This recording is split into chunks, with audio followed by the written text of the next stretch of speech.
ഇക്കൊല്ലം അതിവർഷമാണ്. അതായത് ഈ വർഷം ഫെബ്രുവരി 29 ദിവസമാണ്.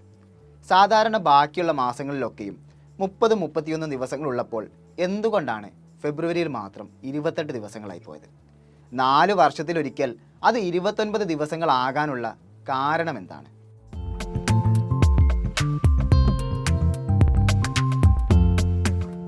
മനുഷ്യൻ ദിവസങ്ങളെ ചിട്ടപ്പെടുത്താൻ ഉപയോഗിക്കുന്ന ഒരു സംവിധാനമാണല്ലോ കലണ്ടർ. ജ്യോതിശാസ്ത്രമാണ് കാലഘടനയുടെ അടിസ്ഥാനം.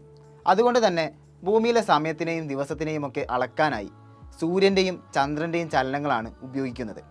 മനുഷ്യൻ ഉപയോഗിക്കുന്ന കലണ്ടറുകൾ സൂര്യൻ്റെയോ ചന്ദ്രൻ്റെയോ ചലനത്തെ അടിസ്ഥാനപ്പെടുത്തിയുള്ളതാണ് താനും. ഇന്ന് ആഗോള അടിസ്ഥാനത്തിൽ ഏറ്റവും കൂടുതൽ ആളുകൾ ഉപയോഗിക്കുന്ന കലണ്ടറാണ് ഇംഗ്ലീഷ് കലണ്ടർ എന്ന് നമ്മൾ മലയാളികൾ വിളിക്കുന്ന ഗ്രിഗോറിയൻ കലണ്ടർ. ഇതൊരു സൗര കലണ്ടറാണ്. അതായത് സൂര്യന് ചുറ്റും വലയം വെക്കുന്ന ഭൂമിയുടെ സ്ഥാനത്തെ അടിസ്ഥാനപ്പെടുത്തിയുള്ള കലണ്ടറാണെന്ന് സാരം. ഈ ഗ്രിഗോറിയൻ കലണ്ടറിൻ്റെ ഉത്ഭവം പുരാതന റോമിൽ നിന്നായിരുന്നു. അന്ന് അവർക്കിടയിൽ പ്രചാരത്തിലുണ്ടായിരുന്ന കലണ്ടറായിരുന്നു റോമൻ കലണ്ടർ. ഇത് ചന്ദ്രവർഷത്തെ അടിസ്ഥാനപ്പെടുത്തിയായിരുന്നു രൂപപ്പെടുത്തിയത്. മാർച്ച് മുതൽ ഡിസംബർ വരെയുള്ള 10 മാസങ്ങൾ മാത്രമായിരുന്നു ഈ കലണ്ടറിൽ ഉണ്ടായിരുന്നത്.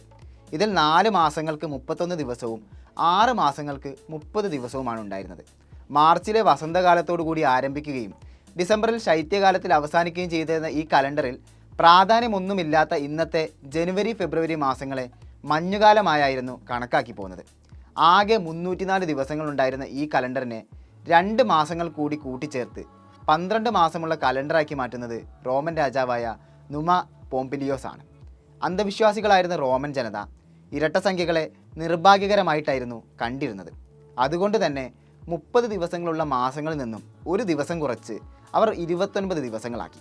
എന്നാൽ ഒറ്റ സംഖ്യയിൽ അവസാനിക്കുന്ന അത്ര ദിവസങ്ങളുള്ള 12 മാസങ്ങളുടെ ആകെ തുക ഇരട്ട സംഖ്യ ആയിരിക്കുമെന്നതിനാൽ ഏതെങ്കിലും ഒരു മാസത്തിലെ ദിവസങ്ങളുടെ എണ്ണം ഇരട്ട സംഖ്യയാക്കാൻ നിർബന്ധിതരാകുകയും മരിച്ചവരുടെ മാസമായി അവർ കണക്കാക്കിയിരുന്ന ഫെബ്രുവരിയിൽ 28 ദിവസങ്ങളായി നിശ്ചയിക്കുകയും ചെയ്തു. ഈ റോമൻ കലണ്ടറിൽ പിന്നീട് ഒരു പരിഷ്കരണം ഉണ്ടാകുന്നത് കാലങ്ങൾക്ക് ശേഷം ജൂലിയസ് സീസറിൻ്റെ കാലത്തിലാണ്. റോമൻ കലണ്ടറിനെ പൂർണ്ണമായും സൂര്യനെ അടിസ്ഥാനപ്പെടുത്തിയുള്ള സൗര കലണ്ടറാക്കി മാറ്റുന്നത് സീസറാണ്.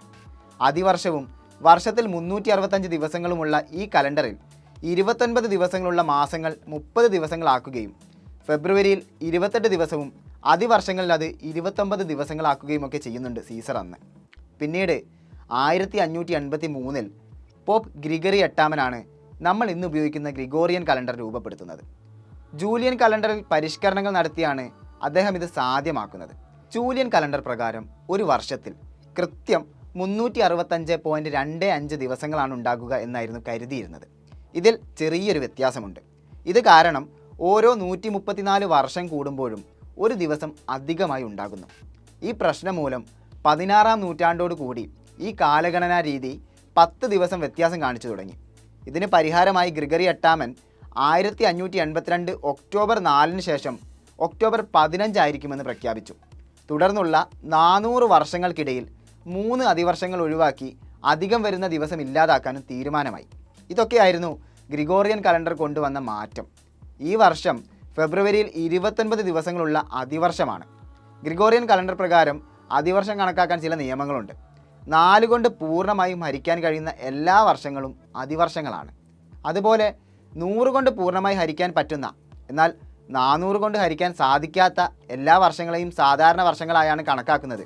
ഇക്കാരണം കൊണ്ടാണ് 1900-ഉം 1800-ഉം 1700-ഉം അതിവർഷമാകാതിരിക്കുകയും 2000 അതിവർഷമാവുകയും ചെയ്തിട്ടുള്ളത്.